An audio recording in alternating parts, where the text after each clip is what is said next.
उत्तर भारत में शुक्रवार देर रात भूकंप के झटके महसूस किए गए। दिल्ली, एनसीआर, पंजाब, राजस्थान, उत्तराखंड और जम्मू कश्मीर में भूकंप के झटके महसूस किए गए। नेशनल सेंटर फॉर सिस्मोलॉजी के मुताबिक भूकंप का केंद्र ताजिकिस्तान था, जहां रात 10:31 पर 6.3 तीव्रता का भूकंप आया।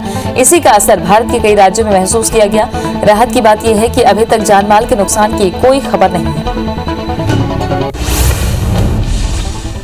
ताजिकिस्तान में 6.3 तीव्रता का भूकंप आया। इसका असर उत्तर भारत में भी देखने को मिला है। शुक्रवार की रात ताजिकिस्तान में 6.3 तीव्रता वाले भूकंप से दिल्ली, एनसीआर समेत उत्तर भारत के कई इलाकों की धरती कांप उठी। भूकंप के झटके इतने तेज थे कि लोग अपने घरों से बाहर निकल पड़े। नेशनल सेंटर फॉर सिस्मोलॉजी के मुताबिक भूकंप का केंद्र ताजिकिस्तान में था।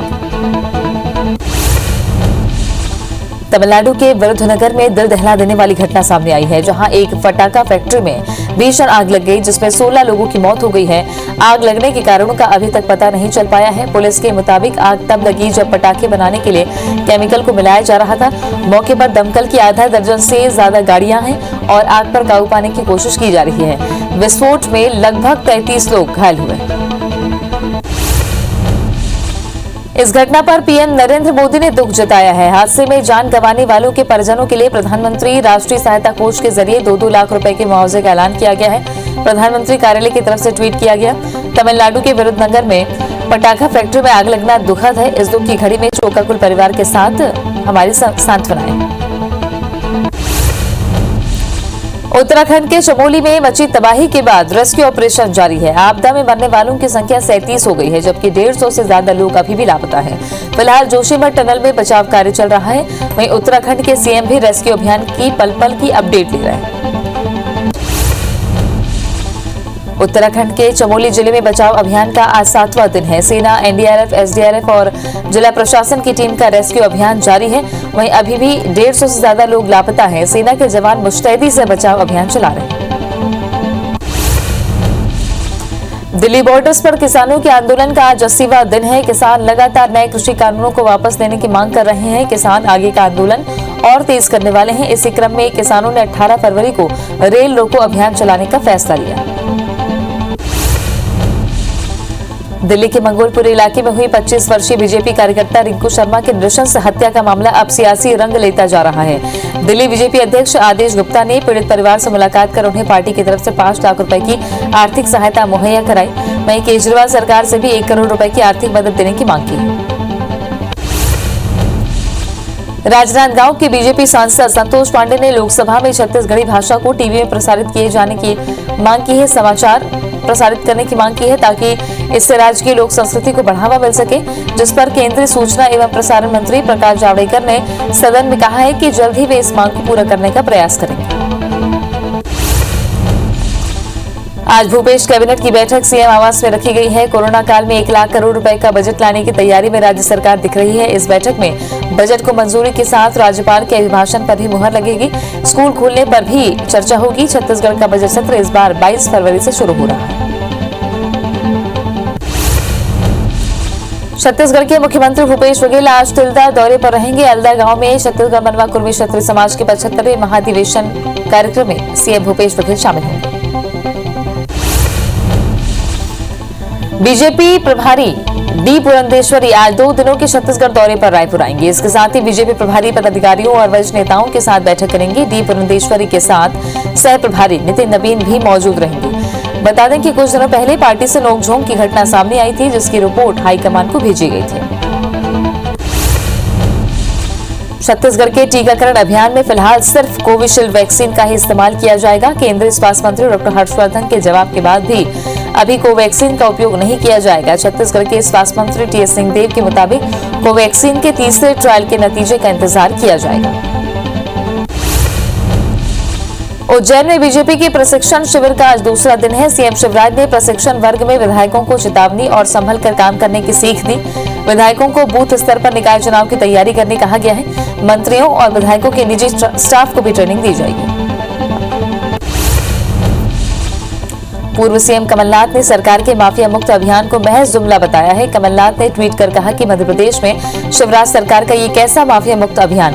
प्रदेश भर से रोज माफिया के आतंक की, गुंडागर्दी की, खुली गोलीबारी की और पुलिसकर्मियों पर हमले की घटनाएं सामने आ रही हैं। प्रदेश कांग्रेस अध्यक्ष मोहन मरकाम 2 दिवसीय दौरे पर जशपुर पहुंचे। उन्होंने गम्हरिया में मौजूद गोठान पहुंचकर श्रमदान किया। प्रदेश अध्यक्ष मोहन मरकाम ने गोठान में फावड़ा चलाया और गोबर भी फेंका। मोहन मरकाम ने बीजेपी पर जमकर निशाना साधा, वहीं केंद्र सरकार पर भी कई आरोप लगाए। मध्य प्रदेश के कृषि मंत्री कमल पटेल ने राहुल गांधी को पप्पू बताया है। उन्होंने कहा है कि राहुल गांधी को न तो देश के इतिहास के बारे में जानकारी है, न भूगोल की और न ही किसानों की जानकारी है।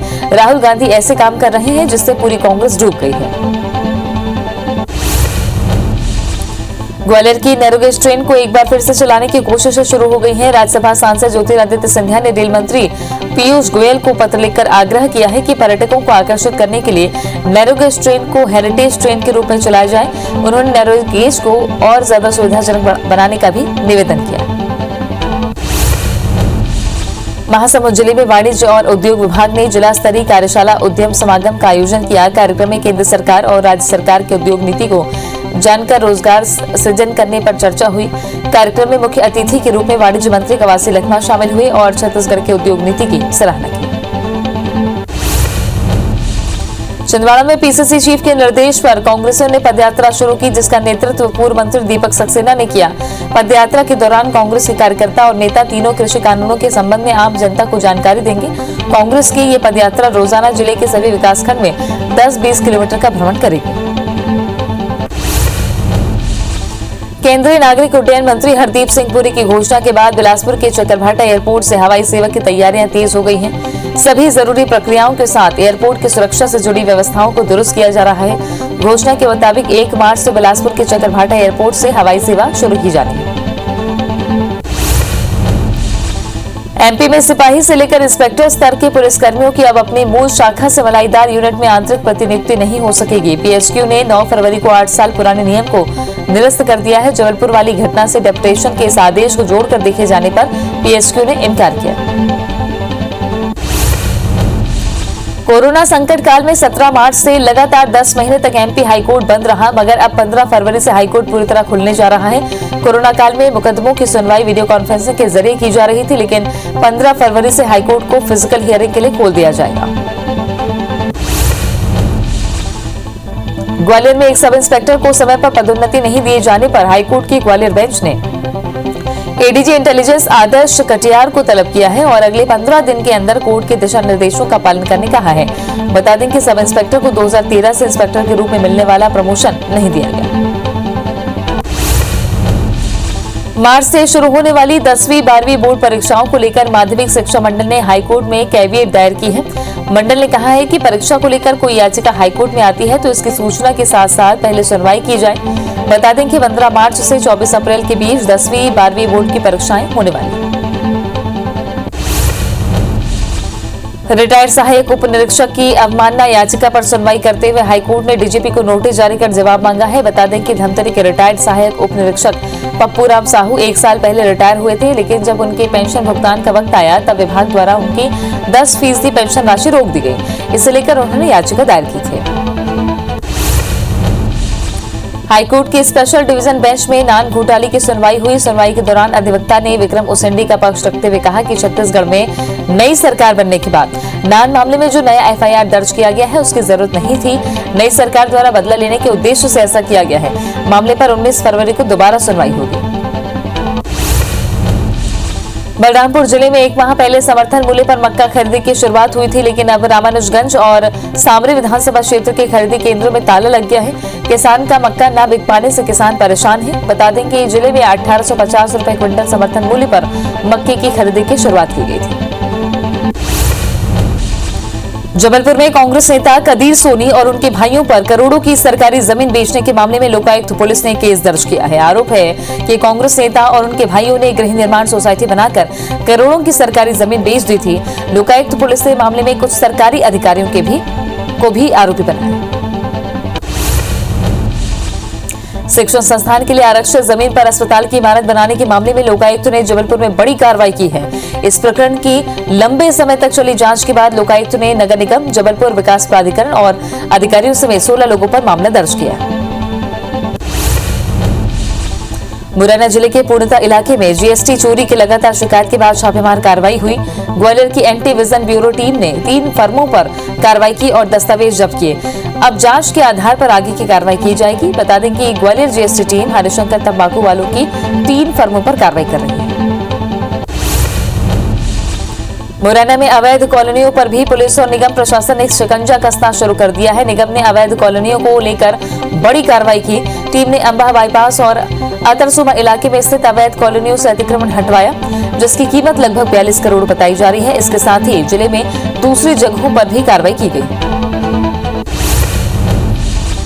बड़ौनी जिले में पुलिस एवं आबकारी टीम ने संयुक्त कार्रवाई करते हुए अवैध शराब पर छापेमारी की है, जहां से करीब 35 लीटर हाथ भट्टी शराब और अन्य उपकरण जब्त किए गए, जिसे प्रशासन ने नष्ट किया।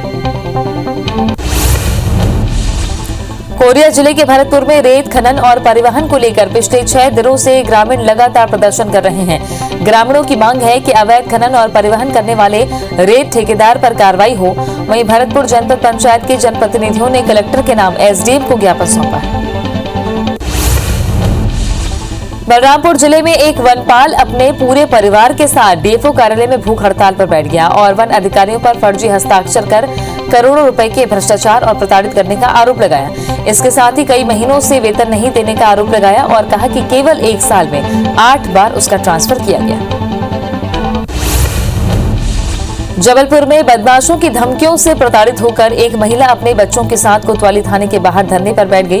महिला का आरोप है कि बदमाश उसे रेप की धमकी भी दे रहे हैं। पुलिस ने जल्द कार्रवाई का भरोसा दिलाया।